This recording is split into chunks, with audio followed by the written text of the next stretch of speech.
Hi and happy Friday to those watching this video as it drops on our Facebook page.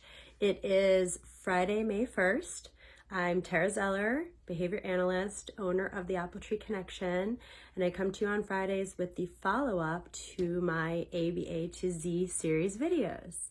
And I'm coming to you from quarantine. We are weeks and weeks and weeks into this thing. Something cool happened last night. We were sitting outside in our driveway and we just happened to be out at the right time, looked up, and without knowing that it was the StarLink satellites, my family and I saw a series of white dots going through the sky in a string, very coordinated, very specific, very aligned, and there were dozens and dozens and dozens of them. So before we did the research and realized that it was the cool SpaceX Starlink satellites, I thought A, we were going to war and those were military convoys up way in the atmosphere, and then B, aliens because they were disappearing into the atmosphere. Anyway, the cool thing was we weren't going to war and they weren't aliens. They are actually satellites that orbit the Earth. So if you have a chance to look up Starlink, there's links. If you just look up that concept, look at that name, and it will give you ways to put your lat-long coordinates in where you are for the best days and times to see them in the sky. If you have a chance, do it. Anyway, that's where we are in quarantine. It was a little distraction, but hopefully this is also a good distraction when I get to follow up on my ABA to Z series, where in the series I'm giving technical concepts in the field of applied behavior analysis at the RBT level, the registered behavior technician level. The concept this week is one of my favorites, and to me, when I'm teaching my classes to my future RBTs, it's one of those pivotal things that they learn, which is functions of behavior. And once each of the students start to get it, they start to understand really what's at the core of what we're doing as behavior practitioners, right? And this, to me, almost secret magical thing that we get to know that's really science-based, that helps us understand how to best help our clients.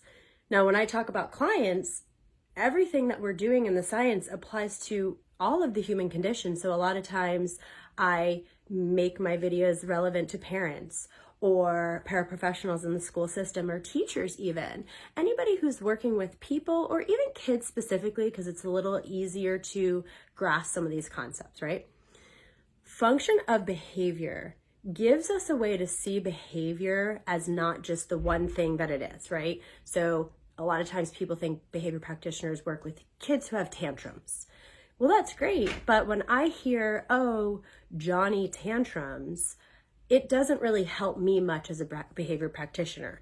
I need more information. I need Johnny tantrums when? Johnny tantrums because. In this scenario, Johnny tantrums, right? Let me give you an example.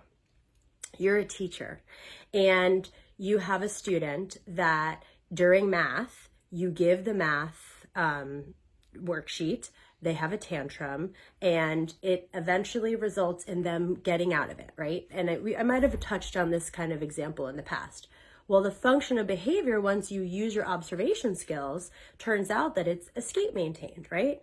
The knowledge of understanding that somebody's behavior is either escape or avoidance maintained helps you help them.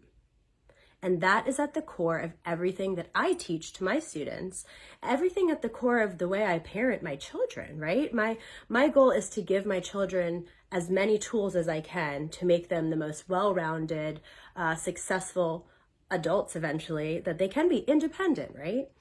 So once I understand Johnny tantrums to avoid or escape, my goal isn't to, number one, never let Johnny escape or avoid anything for the rest of his life. That would be totally unethical. But it would be to teach different skills. Number one, some form of tolerating task tolerance, right?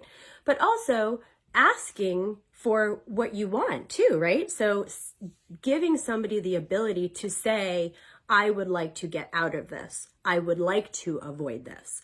Or this is too hard. This is too difficult. Can I have something else? Can I delay this, right? All of those things come into play for all of us as people, right? Do we take every single thing that comes our way? Do we do every single thing that we're asked to do at the moment that we're asked to do it? That becomes the key to understanding functions of behavior, is how to help the people that we're working with be the best they can be. So obviously we'd like to see Johnny not have a tantrum when a task is given to him, right? So there's a couple different things you can do there. And we also want Johnny to be able to say, let's just say, this is too hard. Or the teacher or the person giving him the task to recognize, okay, well, because this consistently happens upon giving him this particular thing, and we haven't been able to figure out why he's doing it, maybe at the very, very root of it, or when this started, maybe we can look at the task and see if maybe the task might be too difficult, and give the task in a different way, give the task at a different time of day, whatever that is, if it's reasonable for a teacher, right? It's information about the why somebody is doing something, and gives us the ability to really, really help them. And again, it's not to say, well, I know that he's avoiding this, so I'm just not going to let him avoid it ever. That's part of it, right? And the never is part of it, right? Never. Because I like to make sure that the people that I'm working with know that we're working with people, right? We're not prison guards, we're not jailers, our clients aren't in jail, they're getting help from us. So knowing that the function of someone's behavior is either avoidance or escape, attention is another function.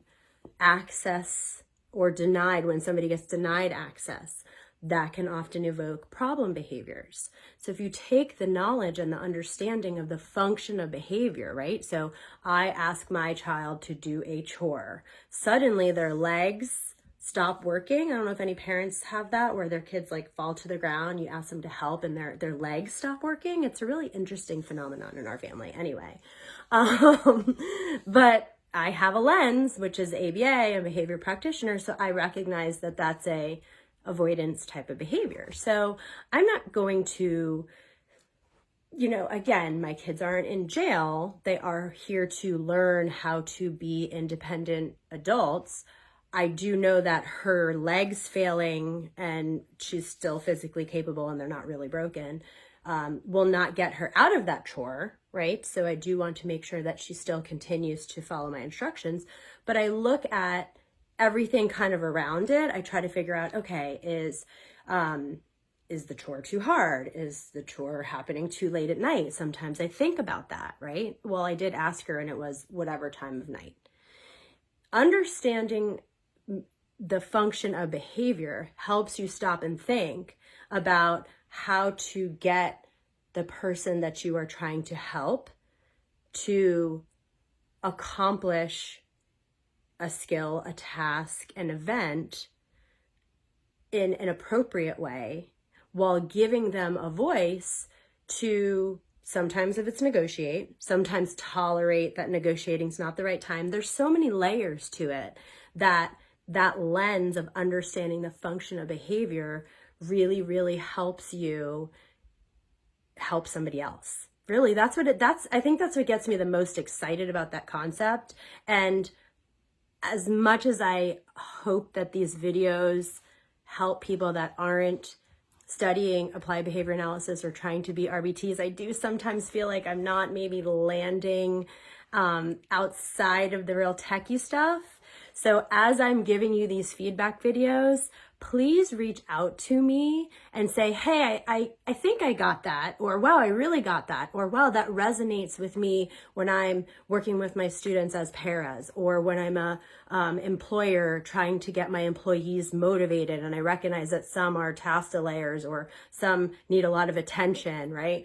So I'm asking you guys right now, if you're watching this video, is what I'm saying when I explain the technical videos applicable to you in what you're doing, or what you can relate it to in your life, parenting, work, being a teacher, being a para? Or do you need more explanation? Or do you resonate with it? So if you would just reply to this video and tell me what you think, and tell me if there's any other topics that you want me to be covering. I am enjoying this part of it where I get to help people use our science wherever and whenever. So I hope everybody's doing great. We're really, really all in this together. There's a lot of variety going on right now. So again, you can reach out to me on this video and just tell me how you're doing. I just really like to hear from people and find out if what Apple Tree is doing is helping make an impact in people's lives. Have a great rest of your day, everyone.